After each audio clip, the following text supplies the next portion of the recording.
This next video has got not really much to do with us as a family at all, other than we got to share in Phil, who you'll see next, amazing journey. I wouldn't have actually believed it if I hadn't seen it with my own eyes. Phil turned up at the retreat after nearly 20 years of heroin addiction, and on day 6 we got to meet him as he came out of his Iboga process.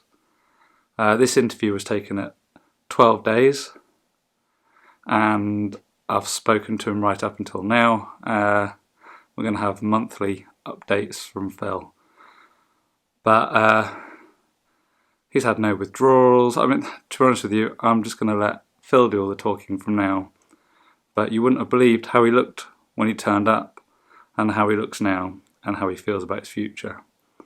But if you have any family or friends that you know that are suffering from heroin addiction, opioids, then to me this seems like an obvious choice. Anyway, enjoy Phil's journey. Hello, my name's Phil. I've been an addict for 20 years.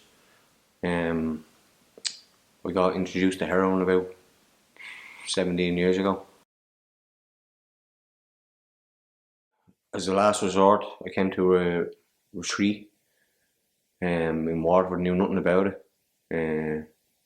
Didn't know what went on here, didn't know what the story was, just had an opportunity. There was money put forward for me.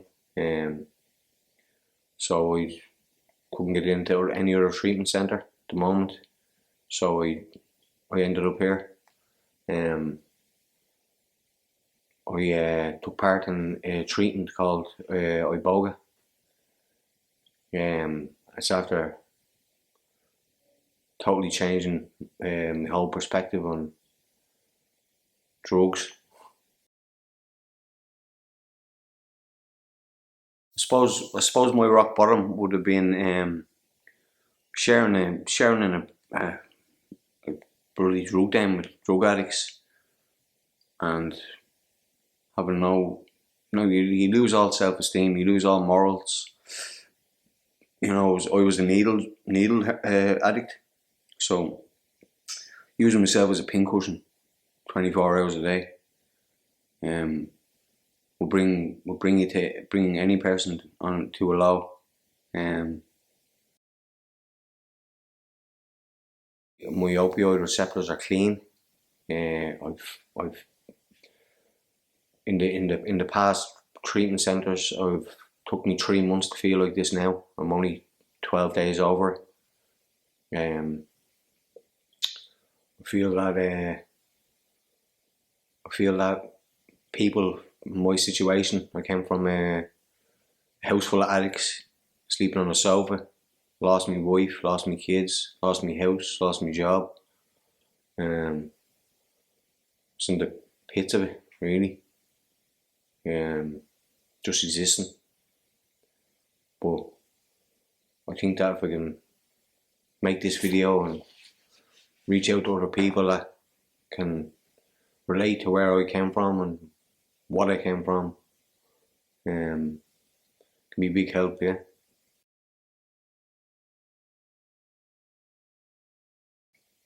So I didn't really know much about the Iboga. Knew nothing about it. Took it. Was told that it was 6 days, and it's very extreme, very interesting.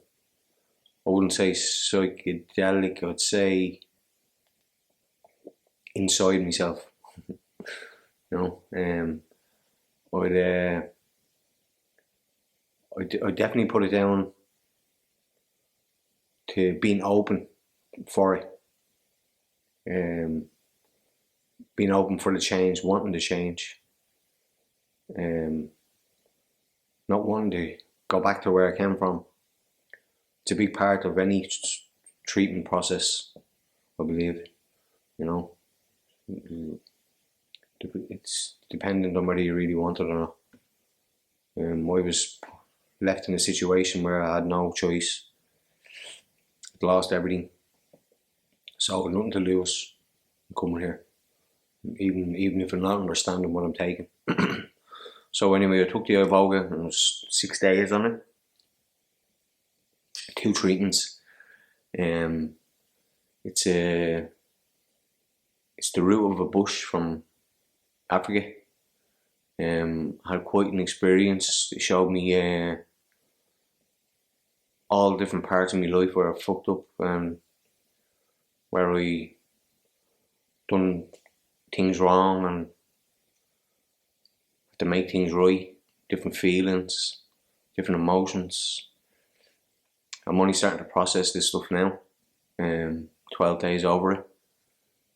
I think there's more processing to be done. But the main thing is that I'm clean, and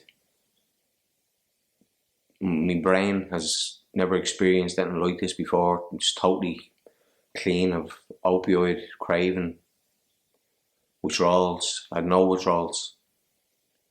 And I still have no withdrawals. Where would you get it?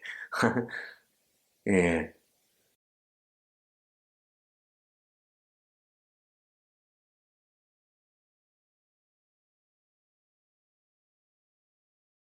My experience of cold turkey in treatment centres before has lasted up to 90 days.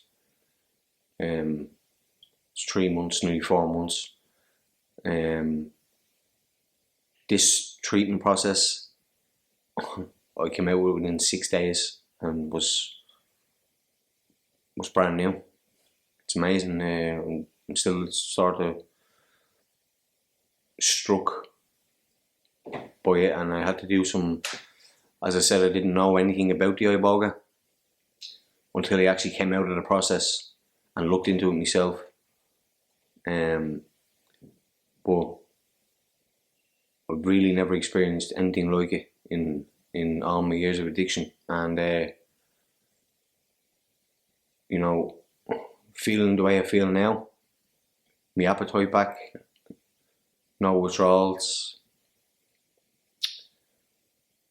feeling clean, my brain is clean, thinking, and this is only 12 days after.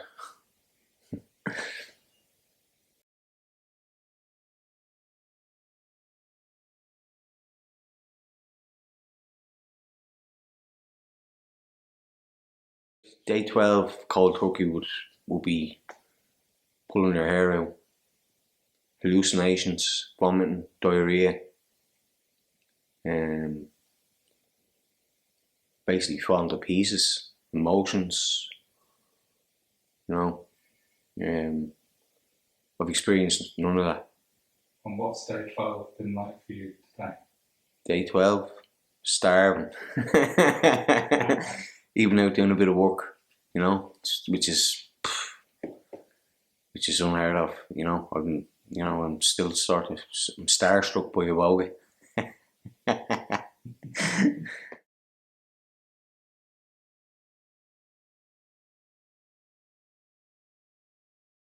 Yeah, definitely. I think my future is going to be a lot brighter than it has been coming through previous treatment centres. Not just for the sake of how much time that I've spent. You know, I don't believe it's about time anymore. It's about the process, and going through this process has it has opened my eyes and let me process certain issues and reasons and feelings, and that I believe has brought me back to drugs time after time. And I think that I know I'm still in I can feel the Iboga still in me, so I know that it's still working within me. But I believe that, you know, when I was sitting with myself the other day, I was about 7 days out of the process, I was sitting on the back step and I said, fuck this, I'm gonna, why don't we just go and get some for the head? And then I said to myself, that would be a really, really bad idea. And I stopped and I thought, and I took a step back and I said, what were we after saying? So where does that come from? There's obviously something my brain has received the Iboga treatment, and it's totally changing, and I feel that.